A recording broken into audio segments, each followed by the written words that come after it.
जय संविधान, जय भीम, महात्मा गांधी की जय, कोर्ट से मुर्दाबाद।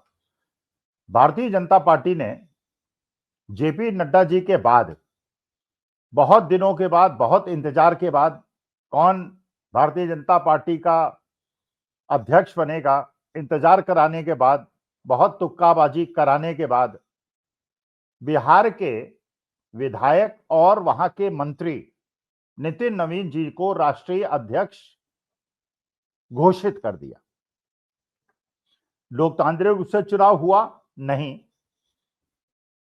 घोषित कर दिया, उसके बाद चुनाव हुआ और घोषित कर दिया भारतीय जनता पार्टी में। इसका मन है कि वो चुनाव निश्चित था, तो लोकतांत्रिक प्रक्रियाओं का तो खैर कोई निर्वहन नहीं हुआ और ये अपेक्षा भी नहीं की जा सकती कि भारतीय जनता पार्टी में कोई भी काम लोकतांत्रिक ढंग से होगा। लेकिन चलिए,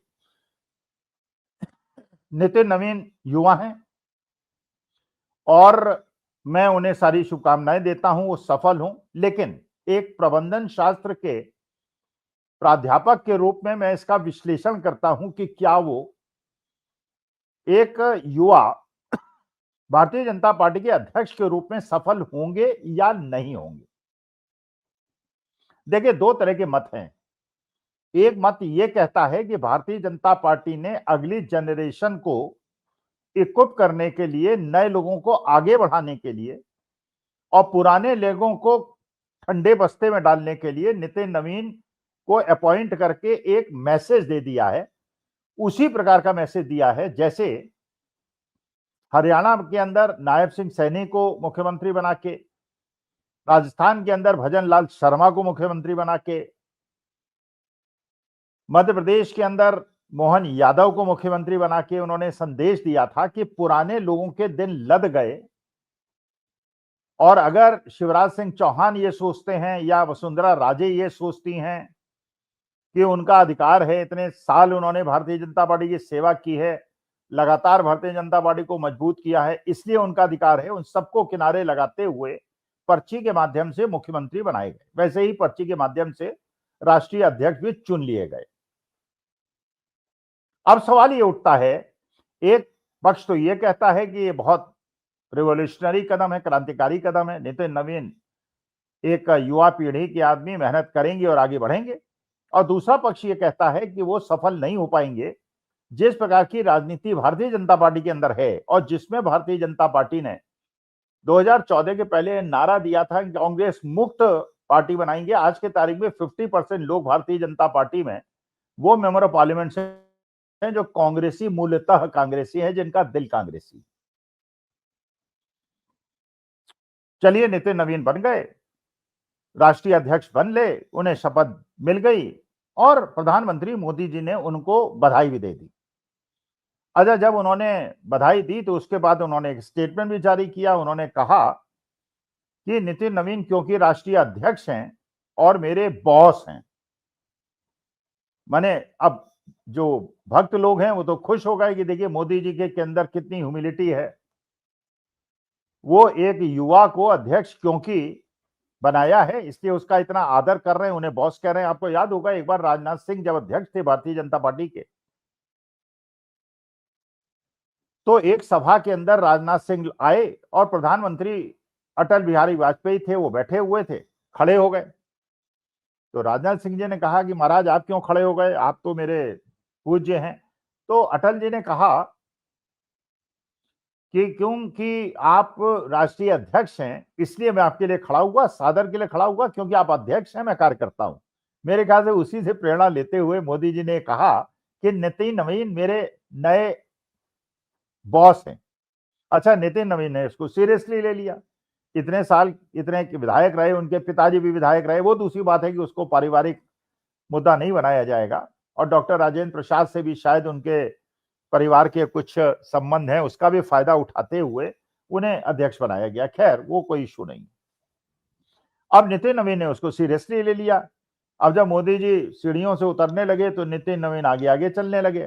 तो मोदी जी ने सबके सामने, कैमरे के सामने, क्योंकि कैमरे के सामने कोई आ जाए मोदी जी के, ये तो मोदी जी को सहन नहीं होता, उन्होंने उन्हें किनारे करके दीवार की तरफ धकेल दिया। आप लोगों ने देखा होगा, वीडियो बहुत ज्यादा चर्चित है और बहुत ज्यादा सर्कुलेशन में है।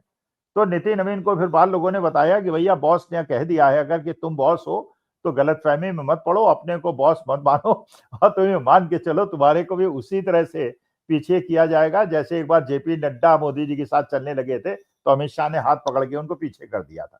तो ये पार्टी हो या ये सरकार हो या मुख्यमंत्री हो या कोई हो, आपको ये गुजरात लॉबी की बात माननी पड़ेगी, वरना आपको अपनी औकात दिखा दी जाएगी। खैर, अब सवाल यह है कि प्रबंधन शास्त्र के अनुसार, मेरे अनुसार नितिन नवीन एक सफल राष्ट्रीय अध्यक्ष होंगे कि नहीं होंगे।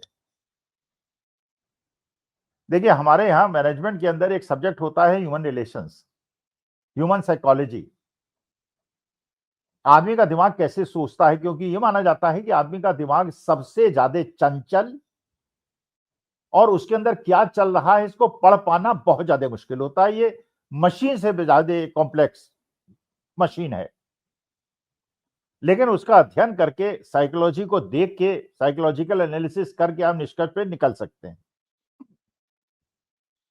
तो इस घटना को मैं ऐसे आपके सामने पेश करता हूं कि एक फैक्ट्री के अंदर एक एचआर मैनेजर था जिसके नीचे 200-250 एम्प्लॉइज थे, और जो मैनेजर था वो बुजुर्ग था, करीब 55 साल का था।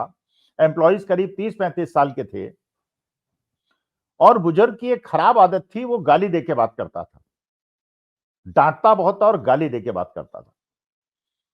अच्छा, उस फैक्ट्री के अंदर जब जनरेशन चेंज हुआ और जो मालिक थे वो भी बुजुर्ग थे, तो उसको, मैनेजर को पसंद करते थे, और वो लंबे समय से 30-35 साल से फैक्ट्री में काम कर रहा था।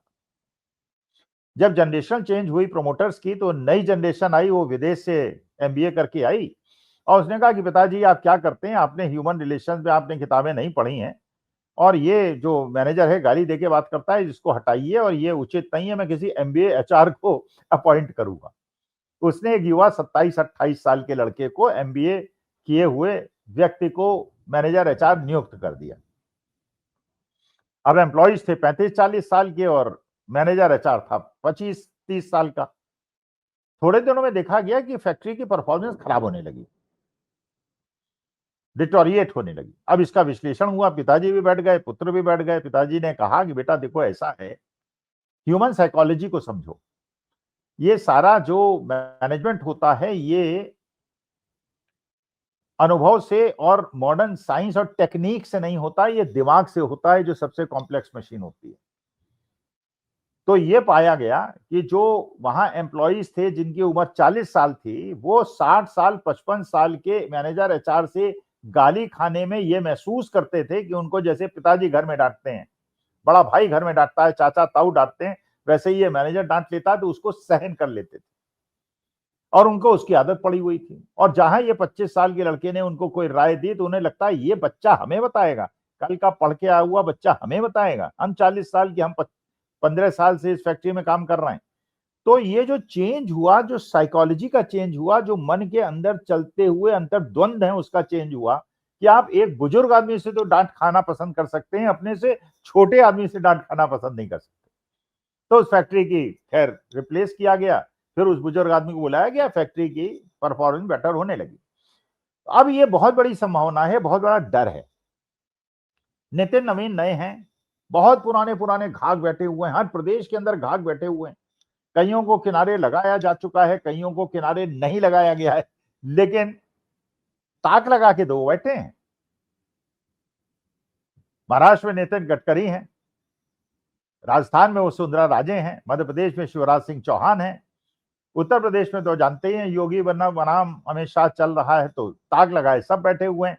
और ऐसे समय में ऐसा राष्ट्रीय अध्यक्ष जो युवा है और उन लोगों से कम उम्र का है, जिन्हें भारतीय जनता पार्टी को मजबूत बनाने का बहुत बड़ा श्रेय जाता है, और मोदी जी ने भी जो कंट्रडिक्शन दिखाया है उनके शपथ ग्रहण में, पहले तो उन्हें बॉस कहा और बाद में उन्हें झटका देके पीछे कर दिया, इससे भी एक कंट्रडिक्शन पैदा हुआ है। तो नितिन नवीन को एक मैसेज मिल गया है कि आप वास्तविकता में बॉस नहीं है, जो हम कहेंगे, जो गुजरात लॉबी कहेगी, वो आपको मानना पड़ेगा। तो मेरे ख्याल से ये दोनों फैक्टर्स, एक उनकी उम्र और जिस प्रकार का मोदी जी ने उनके साथ ट्रीटमेंट किया है शपथ ग्रहण में, उससे ये लगता है कि नितिन नवीन की राह बहुत मुश्किल है, और अगर वो रबर स्टैंप से बाहर निकलने की कोशिश करेंगे तो बहुत दिन राष्ट्रीय अध्यक्ष नहीं रहेंगे। रबर स्टैंप बन के रहेंगे तो शायद रह सकते हैं, लेकिन उससे पार्टी का भला नहीं होगा, पार्टी का बहुत ज्यादा नुकसान होगा। वरना जैसे उत्तर प्रदेश में हो रहा है, प्रयागराज में हो रहा है, शंकराचार्य महोदय के साथ जैसा योगी आदित्यनाथ कर रहे हैं, उन्हें कालनेमी इनडायरेक्टली बोलने का प्रयास कर रहे हैं, उससे भारतीय जनता पार्टी का उत्तर प्रदेश में नाश हो रहा है। लेकिन नितिन नवीन क्योंकि उसमें इंटरवीन नहीं कर सकते, क्योंकि मोदी जी नहीं चाहते इंटरवीन करके योगी आदित्यनाथ को बचाना, इसलिए चुप बैठे हैं। और केशव प्रसाद मौर्य जो योगी आदित्यनाथ को रिप्लेस करना चाहते हैं, वो कह रहे हैं ये दुर्भाग्यपूर्ण है और मैं शंकराचार्य महोदय के चरणों में नमन करता हूं और ये चाहता हूं कि शांति स्थापित हो, योगी आदित्यनाथ और शंकराचार्य आपस में बैठें और मिलजुल कर इस पे समझौता करें और धर्म को बचाएं। तो मुझे ऐसा लगता है योगी आदित्यनाथ हो गए, वसुंधरा राजे हो गई, ये बड़े बड़े नेता नितिन नवीन के हत्थे नहीं चढ़ेंगे और इनको कंट्रोल करना उनके लिए बहुत मुश्किल होगा। ये मेरा विश्लेषण है। नमस्कार, धन्यवाद और प्रणाम।